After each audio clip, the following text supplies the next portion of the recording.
foofee ñu ko teg waru ñu ko fa yëkkati Simon nag procureur moo daal di autosaisir ci ay mbiram gannaaw bañ ko wooloo ci mbir moomee. waaw bon man de dama jaxal fekkee ne lu ñu wax ne problème diplomatie la wax. mais am na benn jeune dame. bu wax pire que ça. et la jeune dame parle de la gendarmerie.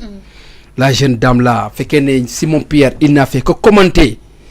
des écrits. La jeune dame là, elle n'a pas commenté des écrits.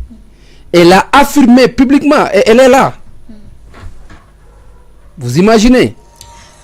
Je pense qu'ils n'ont pas fait le nettoyage carrément. Je pense que même la sécurité du président et surtout de son premier ministre est en danger. Pourquoi? Et je pèse bien mes mots.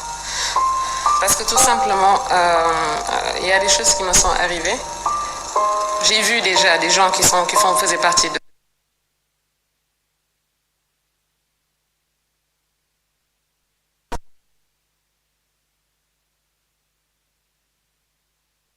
ñooñu bokkoon nañ ci ñi nga xamante ne ñoom ñoo doon arrêté Ousmane Sonko di ko sonal. J'en passe. Donc kii lu mu wax c'est une question de sûreté nationale. Question de la sécurité d'un président. Propos yi ak ki xam ne Afrique Confidence dafa bind mu commenté lan moo gën a dangereux lan moo gën a gravissime entre ces deux propositions. mais moom femme bi du journaliste te Simon journaliste la. ndax Simon aussi jotul buy reprendre dara mu saytu ko bu baax. déet ñaata journaliste reyu fii papay jàmbur.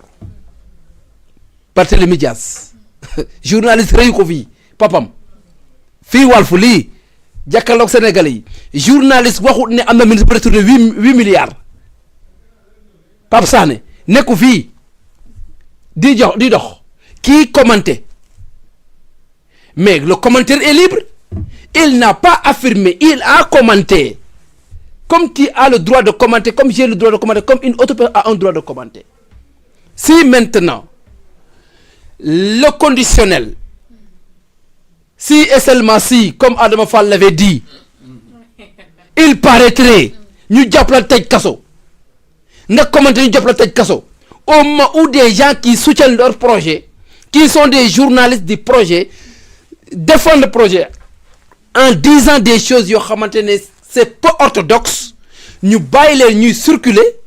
mais loolu cela veut dire que nous ne sommes plus dans un état de droit. Yoon amatu Sénégal.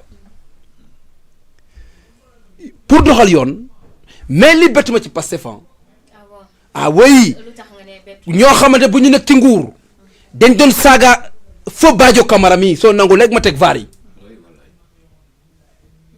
Ousmane Sonko xas na ko fii xas yu bon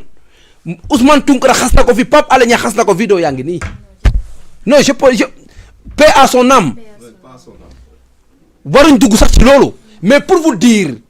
que des jeunes des personnes aussi émérites des intellectuels organiques des intellectuels qui tiennent les arcanes de notre République de notre justice xas fi ay généraux tuumal fi ay nit ay gor mais quand même ñooñu doon brader les normes juridiques socio-légales socio-économiques du Sénégal ñooñu su leen yàlla dénkee nguur naturellement soo xaaree ñu appliquer justice booba yaa ngi nax sa bopp non le Pastef ils ne connaissent pas la justice xamuñ justice ñoom seen bëgg-bëgg lañ xam ak seeni envie loolu nag lenn la mooy ne fii ils sont en train de mettre les empreintes d'un état totalitaire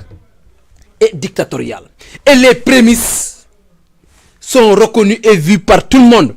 xanaa ku nangu mais ku xam état nu muy doxee jàng géopolitique xam histoire politique mondiale xam nga ne l'installation des états totalitaires c'est d'abord l'oppression, la pression, l'oppression, la pression économique, la pression fiscale, la pression sociale et la morosité économique. Faire de telle sorte que transformer le peuple en des poules déplumées qui n'ont qui ne sont qu'à la recherche de quoi vivre, qui ne sont qu'à la recherche des graines pour en picorer pour au moins ravitailler leur organisme loolu la Pastef commencé di installer au Sénégal tu vois comment un Mansour Faye comment dirais-je ñu jox la autorisation ne am nga droit dem fu la neex comment un journaliste émérite man mi bu mu koy wax damaa toog sama kër di seetaan télévision en direct matinal muy commenter parfois sax ay commentaire am du ma neex parce que moom lu mu ñu pic jox ay pic moo gën a métti mais bon damay jàpp ne kii journaliste bu équilibré la parce que su gisee taar ci ñun dafay contester su gisee taar ci régime bi day contester obsessionnellement ak ñi nga xam ne ay xeeti journalistes yoo xamante ne il tire à chaque fois sur notre régime. da ngay rejoindre ci li mu wax di xam ne daanaka bokk na ci ñi gën a professionnel fii ci Sénégal. mais loolu ku ko xamu ku ko waxut booba doo gor ku ko waxut booba téye malhonnête mais naturellement man parfois il nous donne des pics yoo xamante damay am envie zapper télé bi il nous donne des pics mais aussi soo nekkee nit di seetaan télévision nekkul lépp lu ñuy wax moo lay neex da ngay am ay points yu la neex am ay points yu la naqari nga xool yow à votre niveau lan moo ci baax nga jël lan moo ci bon nga sànni mais li fi am mooy état de droit moom l'état de droit au Sénégal est mort depuis l'accession de Pastef au pouvoir état de droit dee na Sénégal Pastef lu mu bëgg parce que on ne peut pas dire des choses que le leader n'a pas dit moo wax ne autorité judiciaire amul Sénégal soo toogee wax ne yéen ministres yi man maa leen fal su ngeen yaakaar ne yéen ay autorité judiciaire yéen a ngi ndax seen bopp man may seen kilifa te lu ma leen sant ngeen koy def mais qu'est-ce que cela veut dire Waly Diouf Bodiang ñaata yoon la annoncé fii la condamnation des gens et ces gens ont été créés et condamnés comme le ministre comme il est le ministre chargé de la communication des condamnations loolu suñu gis ko ñu am ñoom nu ñu doxalee ñaata chroniqueur lañ fi jàpp ñaata journal lañ fi jàpp ñu toog bugg a noppi non fii ku noppi doo gor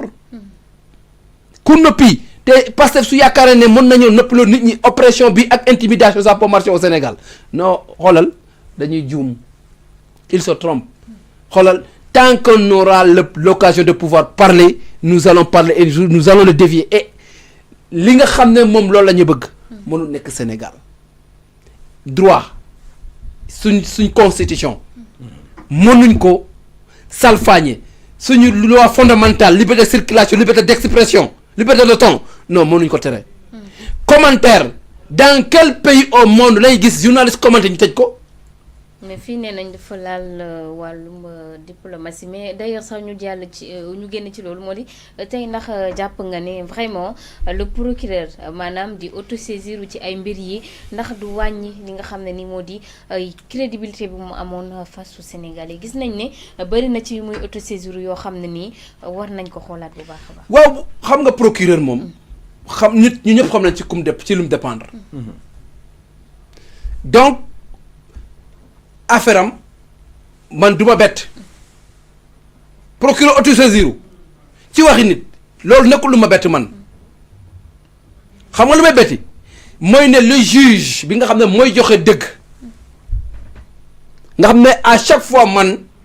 muy magistrat muy juge dama leen jox cër bu mot sëkk ak barke parce que xam naa c'est des personnes yoo xamante ne c'est des personnes dignes intégrées indépendantes et quand il s'agit de donner le droit de dire la vérité ils vont appliquer exactement ce que le droit recommande et ce que le droit dit quant à maintenant ay autorités politiques lu ñu def pour satisfaire à leur leader ou bien à leur autorité à leur responsable ou bien à leur supérieur ils le feront il y a pas de problème procureur nu ko na gérer mais na xam ne Sénégal yoon ak justice kenn mënu ko salfaañee dégg su jotee ñun dañ koy wax fu muy neexee dañ koy wax fu muy naqaree dañ koy wax même suñu teg paaka ci suñ put yi dañ koy wax parce que ñun ay taalibi Xaadimu Rasuul lañ amul leneen lu ñuy ragal ci àdduna loolu moom bu yóbboo mu leer ci bopp yi xel li Pastef yi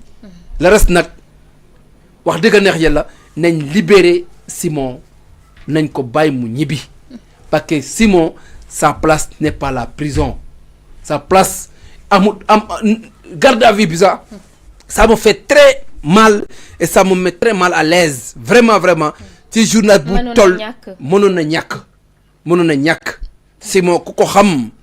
vraiment am na yoo xamante ne xeju fi daal wala boobu je ne sais pas c'est qui qu'est-ce que est leur envie de vouloir retenir Simon en prison lu tax man lan qu'est-ce qui les motive parce que parler de la diplomatie bon na xam nañ ne la diplomatie et l'armée la sécurité c'est des affaires réservées au président de la République xam nañ ko waaye nag nit wax na fi lu gën a garaaw te du journaliste te journal au moins am na lu ko tënk mais kii wax lii moo gën a garaaw loolu pourquoi pas procureur woowu ko na ko woo ñu jàll ci leneen en tout cas doy na waaye